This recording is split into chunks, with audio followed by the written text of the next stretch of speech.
कि गुजरात के जिन भाई बहनों ने, जिन माताओं ने, बुजुर्गों ने अपना भरोसा प्रधानमंत्री नरेंद्र मोदी जी के ऊपर जताया, इतना प्यार दिया, झोली भर भर के वोट दिया, कई बार मुख्यमंत्री बनाया, अपने कंधे पर बिठाकर भारत का प्रधानमंत्री बनाया।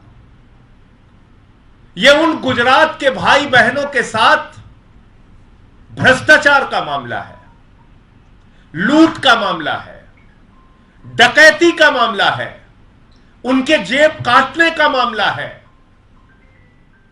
और यह जेब काटने का काम किसी और ने नहीं किया। यह जेब काटने का काम भारत के प्रधानमंत्री के सबसे करीबी दोस्त अडानी ने किया है, अडानी की कंपनी ने किया है। एक एक करके सिलसिलेवार मैं आपको बताऊंगा।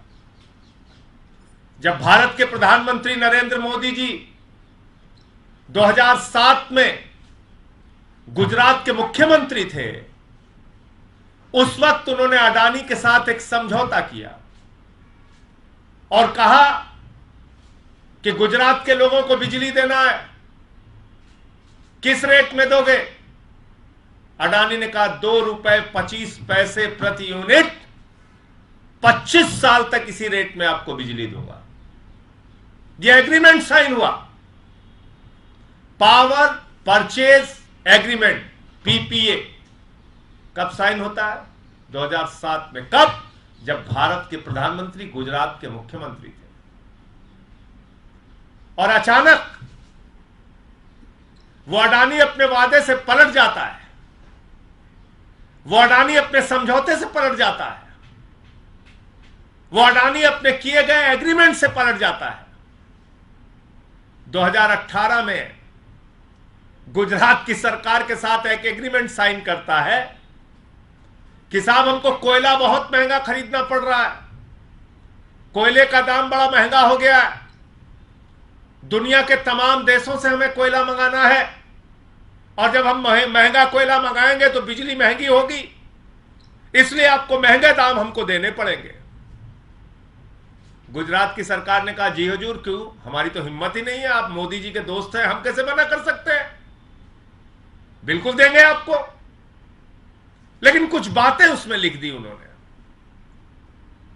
एक कंपनी है आर्गस ग्लोबल कंपनी। जो आर्गस ग्लोबल कंपनी है वो ये बताती है कि दुनिया में किस देश में कोयले का क्या दाम है। पहली बात, अडानी को विदेश से कोयला खरीदने की जरूरत क्या है? भारत तो कोयले के उत्पादन के मामले में सरप्लस कंट्री है।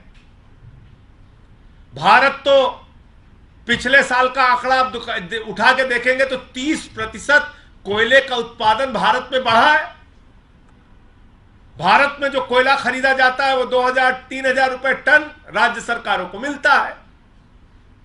तो आपने भारत से कोयला नहीं खरीदकर यह कहा कि साहब हमें इंडोनेशिया से कोयला खरीदना है और फला देश से खरीदना है और ढेमका देश से खरीदना है।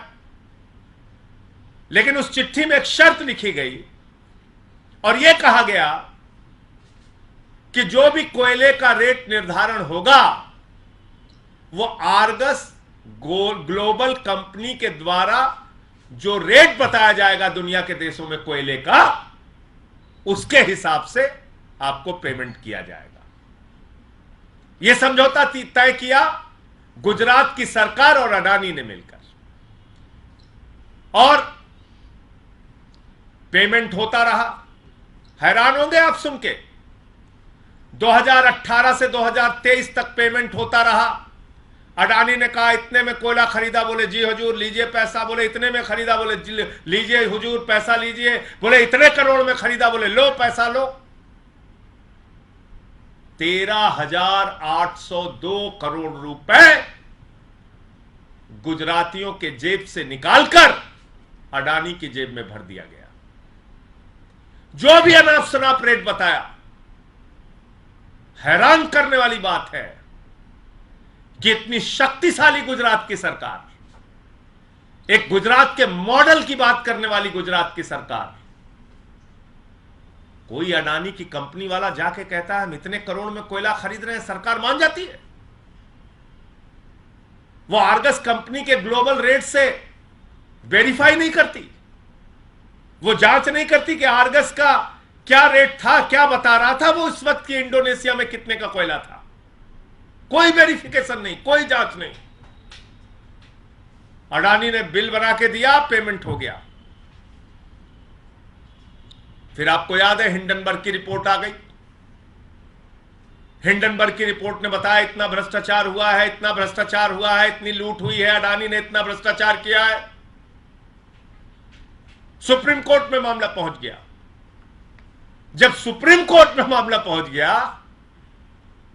तब गुजरात सरकार के लोग घबराए। तब उनको लगा रे तो गड़बड़ हो जाएगा, अडानी के साथ हमको भी जेल जाना पड़ेगा, अडानी के साथ हम भी फंस जाएंगे। तो उन्होंने 15 मई 2023 को चिट्ठी लिखी। वो चिट्ठी आपके सामने में दे रहा हूं, यह वो चिट्ठी। 15 मई 2023 को गुजरात की सरकार कुंभकर्ण की नींद से जागी और जागकर उसने कहा, हुजूर माई बाप, आप नरेंद्र मोदी जी के दोस्त जरूर हैं, लेकिन आपके चक्कर में तो हम भी जेल चले जाएंगे। आपने तो जहां जहां से जितने में कोयला खरीदा उसका कोई प्रमाण नहीं दिया, उसके कोई कागजात नहीं दिए, उसके कोई बिल नहीं दिए। और जब आप इंडोनेशिया से महंगा कोयला बता रहे हैं, उस वक्त तो इंडोनेशिया में कोयले का दाम सस्ता था। यानी कि फ्रॉड करके, भ्रष्टाचार करके, झूठ बोल के ये पेमेंट लिया गया। और कितने का लिया गया मैं नहीं कह रहा हूं।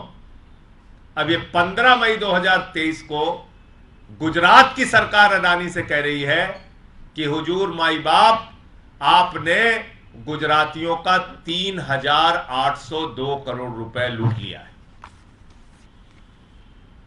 3,802 करोड़ रुपए जेब काट लिए हैं गुजरात के लोगों के। ये पैसा वापस कीजिए। मैं मांग करता हूं, कहां सो रही है ईडी, कहां सो रही है सीबीआई, कहां सो रहा है इनकम टैक्स डिपार्टमेंट, कहां सो रही है सरकार की जांच एजेंसियां? छोटी छोटी बात पे बंगाल पहुंच जाते हो, उड़ीसा पहुंच जाते हो, तेलंगाना पहुंच जाते हो, तमिलनाडु पहुंच जाते हो, दिल्ली में रोज छापेमारी करते हो, सबको पकड़ पकड़ के जेल में डालते हो। झारखंड के मुख्यमंत्री को छत्तीसगढ़ में, कहां कहां पूरे दुनिया में घूम घूम के पहुंच जाते हो। तुमको हिंडनबर्ग के रिपोर्ट में आए हुए अडानी का भ्रष्टाचार दिखाई नहीं पड़ता। और अब तो मोदी जी की डबल इंजन वाली गुजरात की सरकार बोल रही है कि 3,802 करोड़ रुपए गुजरात के लोगों से लूटने का काम अडानी ने किया। यह पैसा कैसे, यह भ्रष्टाचार कैसे हुआ है? मनी लॉन्ड्रिंग हुई है, लूट हुई है, करप्शन हुआ है। ईडी, सीबीआई, तमाम जांच एजेंसियों को पकड़कर, पहुंचकर इन लोगों को पकड़कर गिरफ्तार करके जेल में डालना चाहिए। और गुजरात के उन तमाम अधिकारियों और मंत्रियों को जिन्होंने 2018 से लेकर 23 तक ये फर्जी बिलों के ऊपर हस्ताक्षर किए, ये फर्जी बिलों का भुगतान किया, ये फर्जी बिलों को अडानी के जेब में भरने का काम किया, उन सब के खिलाफ कार्रवाई होनी चाहिए। सुप्रीम कोर्ट में अगर मामला नहीं होता हिंडनबर्ग की रिपोर्ट के बाद, तो मैं यकीन के साथ कह सकता हूं यह चिट्ठी जारी नहीं होती।